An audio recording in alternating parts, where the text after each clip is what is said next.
Hi, I'm the Space Quest Historian, and welcome back to Space Quest 4, Roger Wilco and the Time Rippers.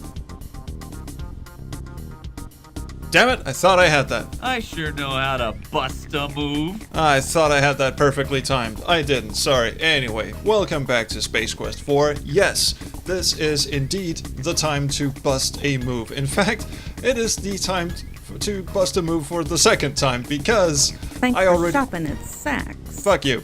I already recorded this episode once. I recorded this episode last night, and then I went in to check, and it turns out I didn't realize that OBS was not recording game audio the entire time. So I did in fact beat the Skate-o-Rama sequence once, and went on in the game and did some other stuff, which you'll see in a minute. So now I get to the absolute pleasure of doing it all over again. Awesome, right? So, first of all, let's just have some fun at the Monolith Burger dude's expense because... Oh, look at him jig. Come on. Get out of the way, Frumpy. See, I love this bit because what happens when Roger goes in and tries to get a job whilst dressed as a woman? What can I do for you, doll? Well, what indeed? Would you like to apply for a job? Well, absolutely. We would be so qualified for a job. In fact, you haven't just fired us a second ago, and I see you've replenished your cigar, by the way. Awesome. Yes, I would definitely like a job. I can cook. No can do. What with you being female and all? What, you male sexist pig? And off we fuck in a huff.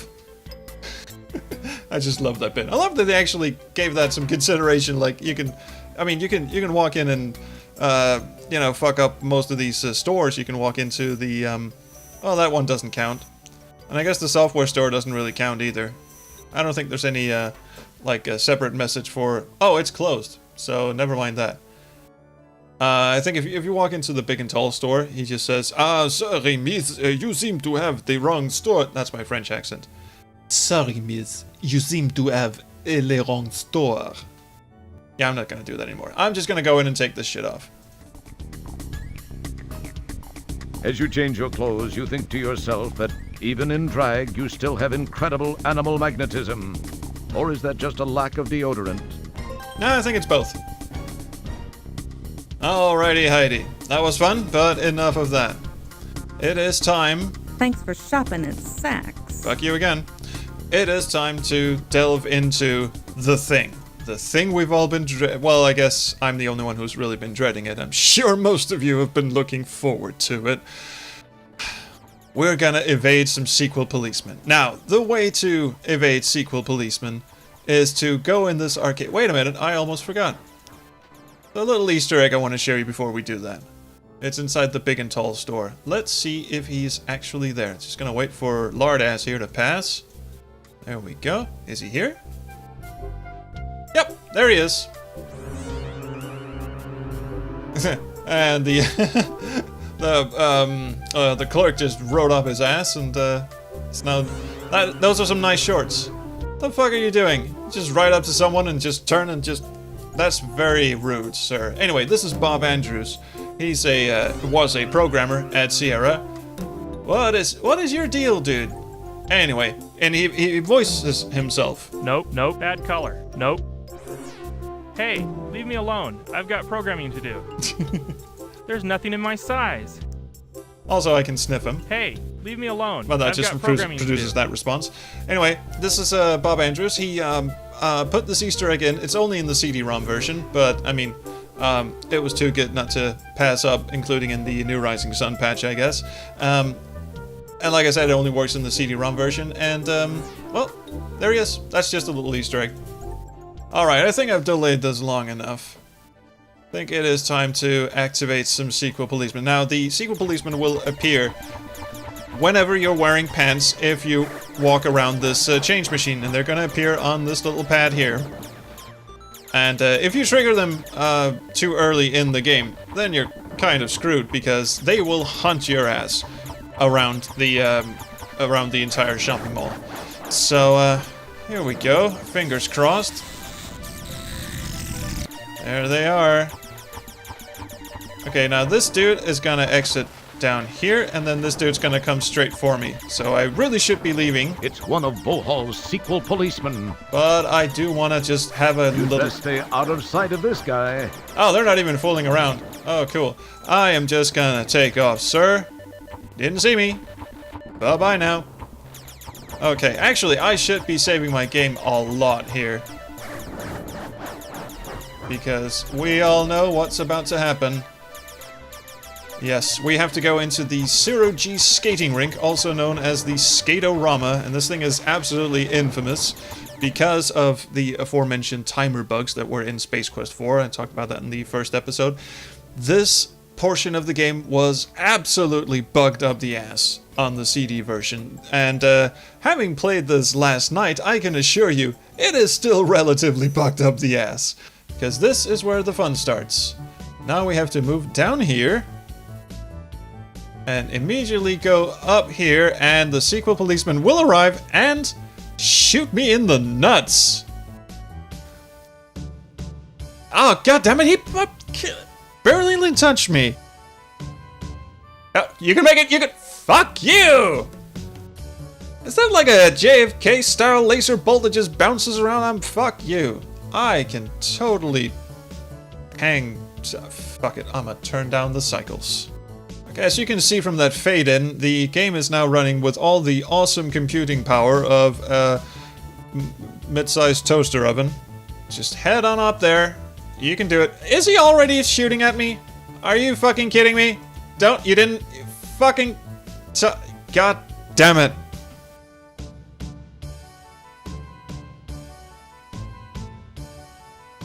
How? How is he able to hit me? You can't touch me! You can't... Fuck you! I was so close. Come on, boy. You can do it. You can do it. Come on. 6... What? Fuck no! Fuck you! I'm trying to escape here. What are you doing to me? Alright, let's attack this from a different angle, shall we? I'm gonna try the other exit up to the Skate-o-Rama. The one on the opposite side. The one if I go down here. And then... use that one. See, normally this is where I would get up after I've crossed the skating rink. But, you never know. Looking good. Looking good. Looking absolutely stellar. Holy Christ, I actually made it. And not really. Maybe I just need to get on up there and quickly start going in a zigzaggy line. How does it... Get going. I got it. I got it. I got it. Did I get it? I fucking got it! Now, I did manage to do it yesterday, so let's see if I fare any better today. Last time I just clicked all to hell. Fuck you, buddy! You... Well, maybe. If it wasn't for that dude, I would have made it. I would have definitely made it. You absolute asinine little piece of shit. Would you fuck off out of my path, please? Don't make me come after you.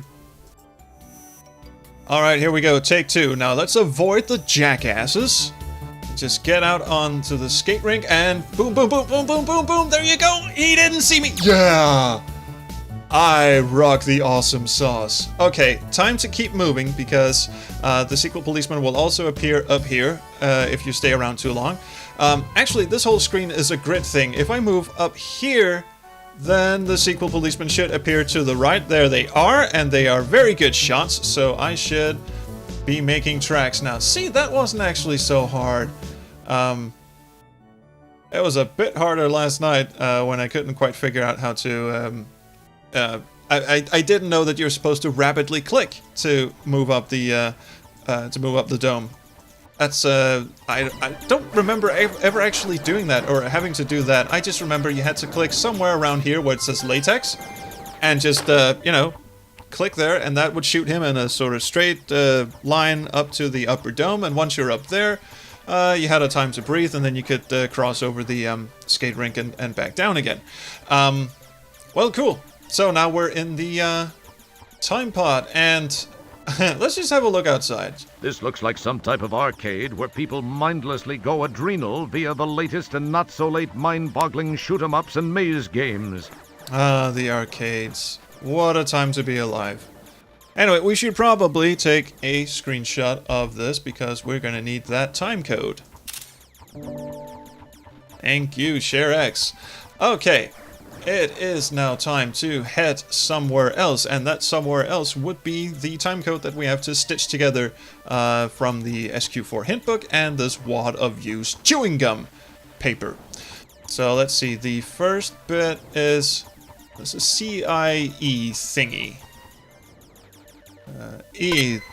Alright, that ought to do it. And the next bit is the UPT kind of thing. That one, and that one, and that one. The powerful Okay. quad quark drives Rev to life. Time and space bend under the fibrillations of the time rip transfluxers. Your adrenaline and stomach reel with the hyperbolic hyperbole. And finally,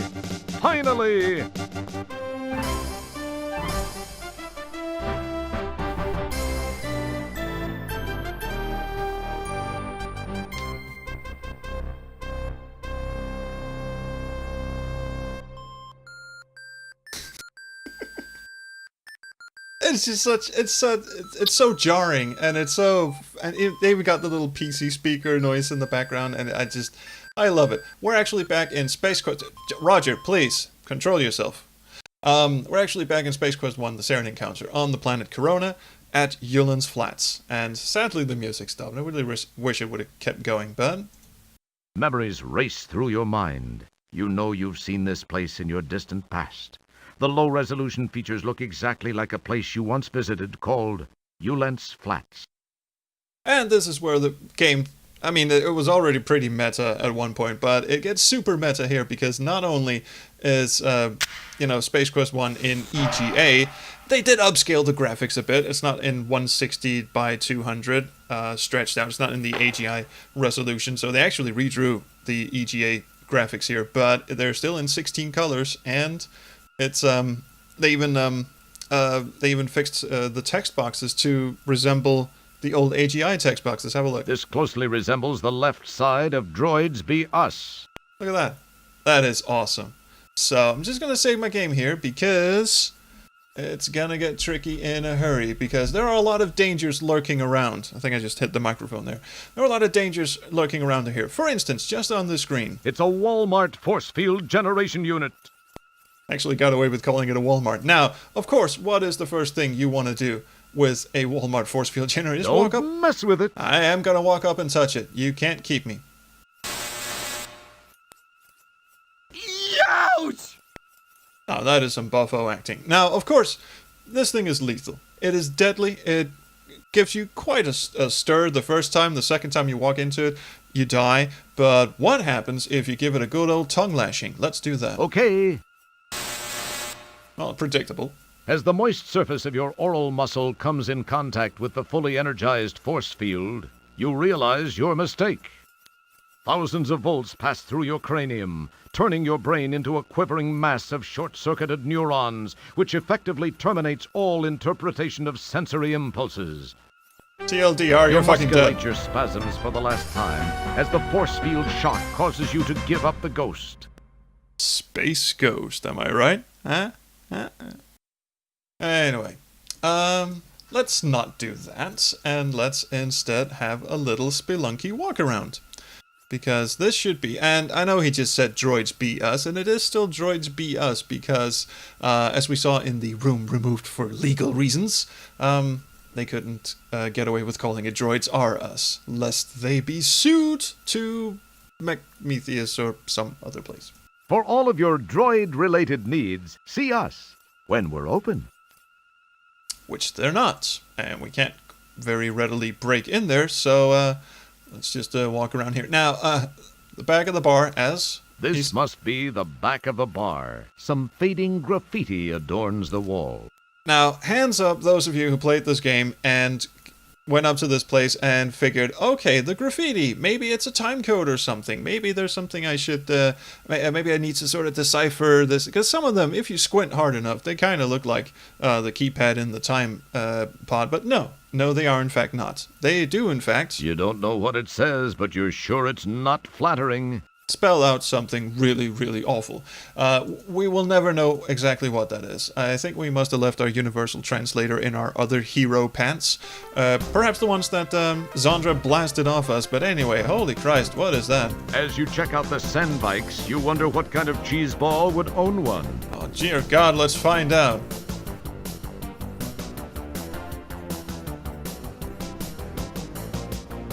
The old bar is still here. The smell of Keronian ale stinks up the place. The aroma leads you to remember vividly your previous visit here. You break out in a cold sweat. What are you talking about? The last time was awesome. We got drunk, we broke a slot machine, and interestingly, this is the same sprite they used in Space Quest 1, because, you see, the pixels are, like, double the width of everything else. So, You see two guys singing. not the two guys, sadly, but we are, as we should with everything, giving him a sniff. And practicing our enunciation. Fortunately, they play much better than they smell. Alright, how do they taste? Nah, you'd rather not. You never know where it's been. It's probably been crashing some police cars, I think.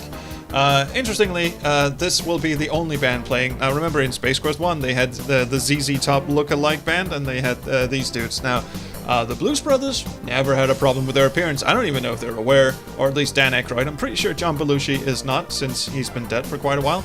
But, no one ever sued them. ZZ Top, however, got a little pissy about their appearance. So, we'll see more of that when I play Space Quest 1 VGA.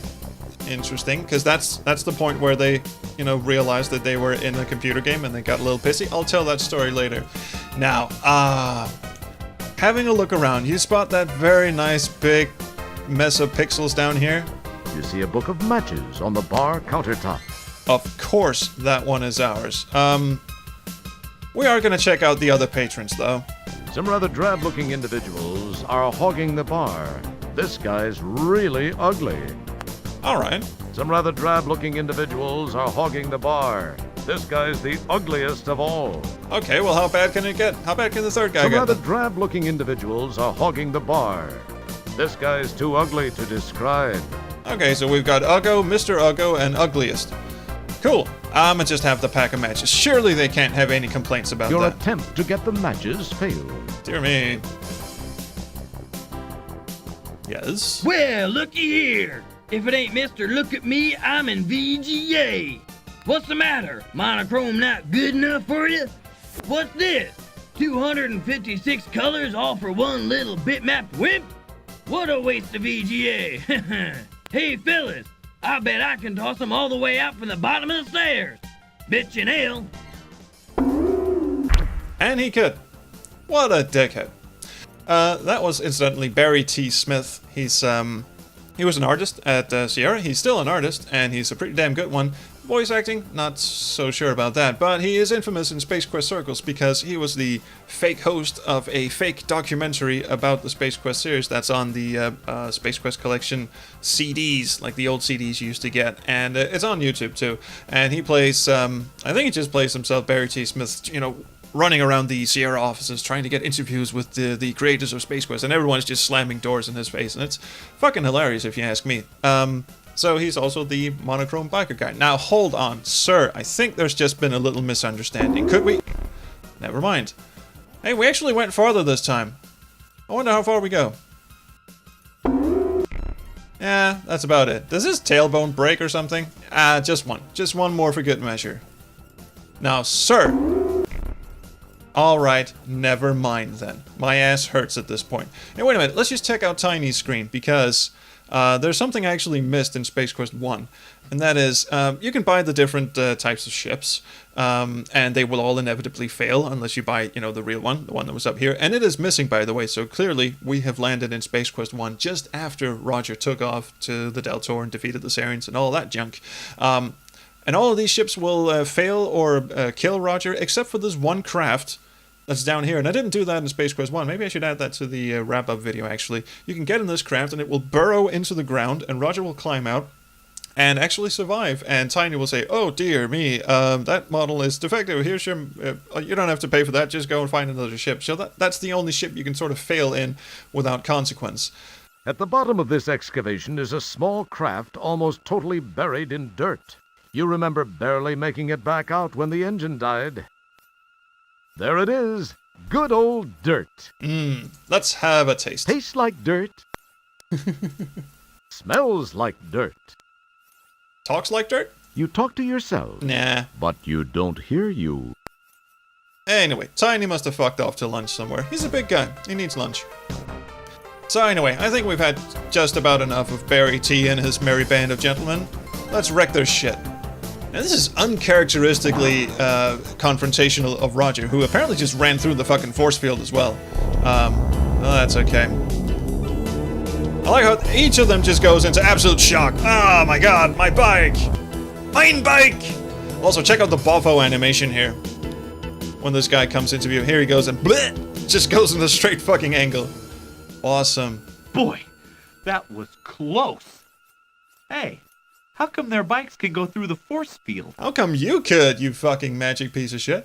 Anyway, incidentally, there's a little graphic thing, difference between the disc version and the CD version. For some reason, in the CD version, the Monochrome Boys bikes are in color. Like they have little insignia color, like red, blue, and green or something like that. Which is weird since they're supposed to be the Monochrome Boys. But anyway, never mind that. Let's head back into the bar and steal that book of matches. What we came for, after all. You hear a high-pitched whine from the east. Okay, time to get that trigger finger ready. Here we go. Ah! I am magic. That was close. Nah.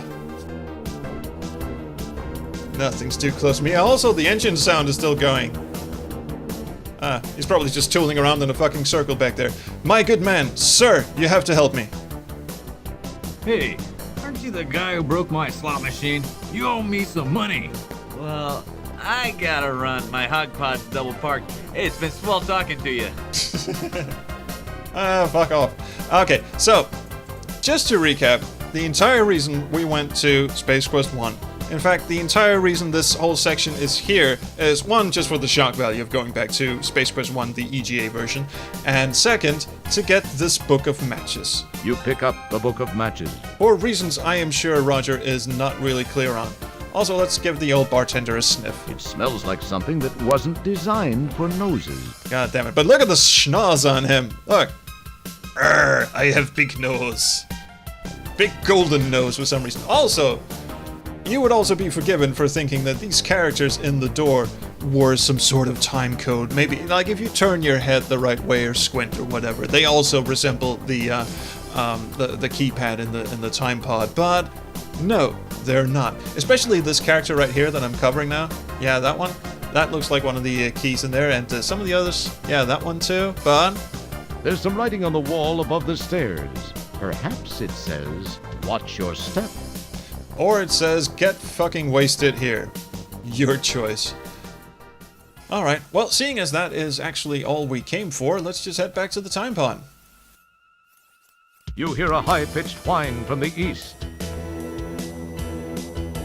Boom!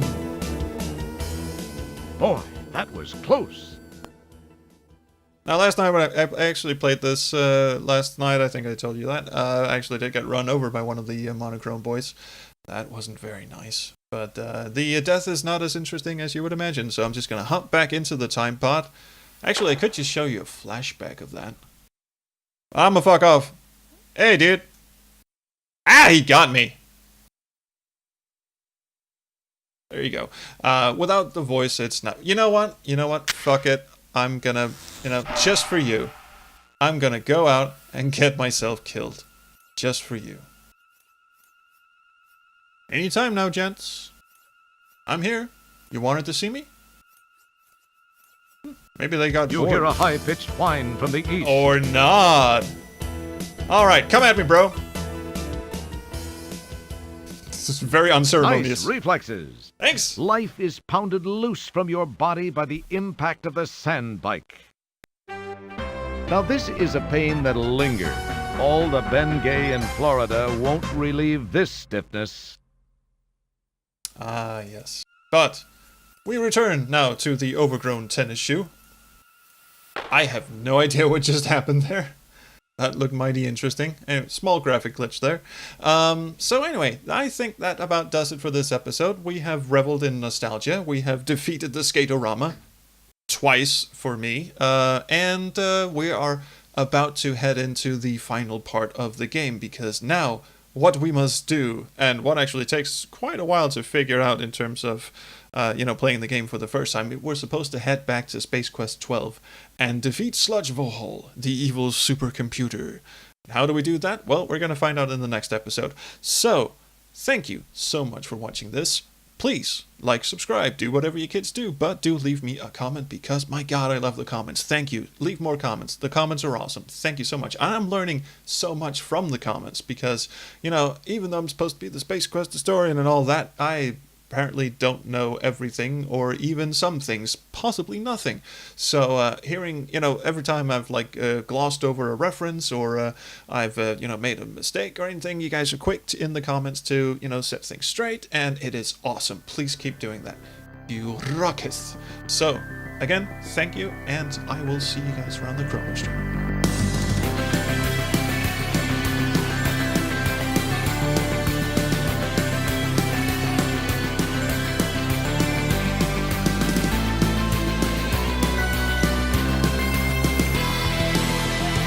See ya on the Chrono Stream, time jockey.